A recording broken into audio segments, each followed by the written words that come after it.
Hi guys, welcome back to the channel. In today's video, we're going through a mini architectural dictionary. Because when we started as Part 1 architectural assistants, there were lots of terms and phrases used in the office that we found quite intimidating, so we're here to break it down for you. So no more smiling and nodding and just like not knowing what's going on. First up, pre-app.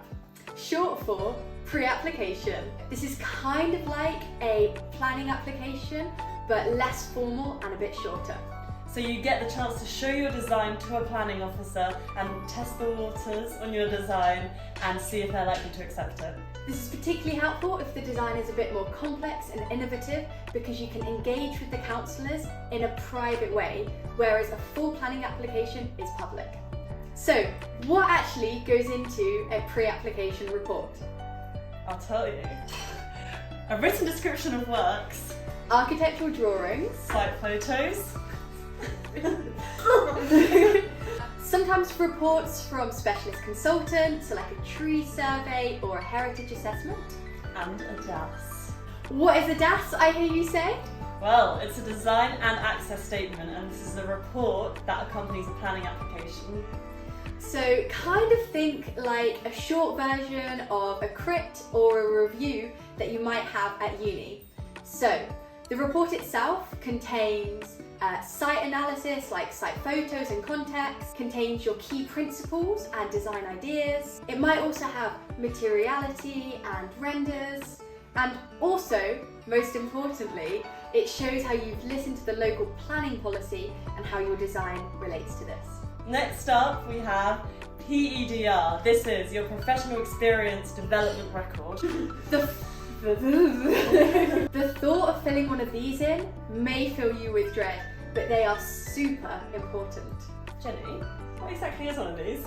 Well, I'm glad you asked. The form itself is by the RIBA and it's for architectural students to record their professional experience, and it is required for you to be a fully qualified architect. You fill in one form every 3 months with the help of a work mentor and a uni mentor or the RIBA.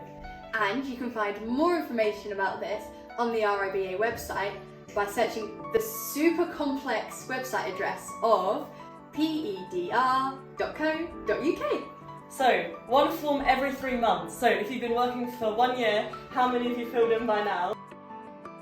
Should have filled in 4, but I have not filled in any. On the drawing side, we have an RCP. This is a reflected ceiling plan, and you might be asked to draw up one of these as an architectural assistant.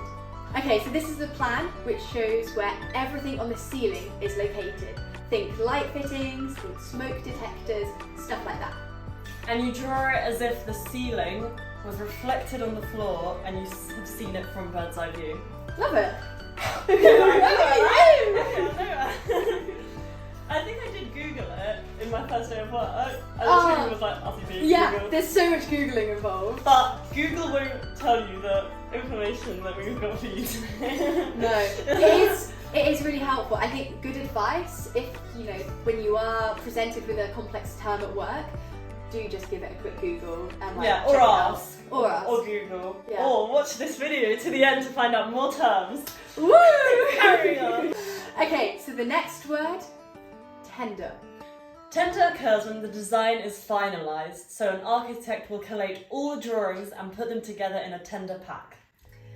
The drawings themselves have all the construction details in, so think steel sizes, think window specifications and floor finishes, literally everything. Once these drawings are all collated into that tender pack, that is sent off to a number of different contractors and they put a price against each individual item.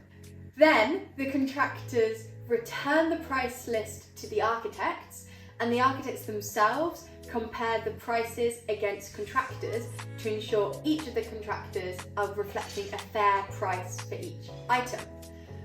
And then a client can pick out of those options. Exactly. Yeah. So the client then picks the best contractor and then they are the people that build the building. Thank you ever so much for watching. We really hope you've enjoyed this video. Hope you've learned something. And we'll definitely put in some bloopers at the end because this is no. a long one. If you also like this video, we think you'll really like how to survive the first month of work as an architecture assistant. Film that quite a... Oh no! There's a blooper! We filmed that a few months ago. Back when it was my first week on the job. And actually, do you know what? I've genuinely been using those tips in the architect. The architect. No. I've actually been using those tips. So I bring my layers to the office and I ask for examples every time someone sets me a job because it would be impossible otherwise. Yeah, it's very helpful. So anyway, definitely check that out. And thank you very so much for watching. Catch you in the next one. Bye guys! Wait, did you tell them to like, subscribe and comment? I didn't. Oh my god! Oh, no. Jenny, tell them now. Like, subscribe, and comment! Thank you. Bye! Ooh. Okay, the next word is... No, sorry. Collate all the drawings together.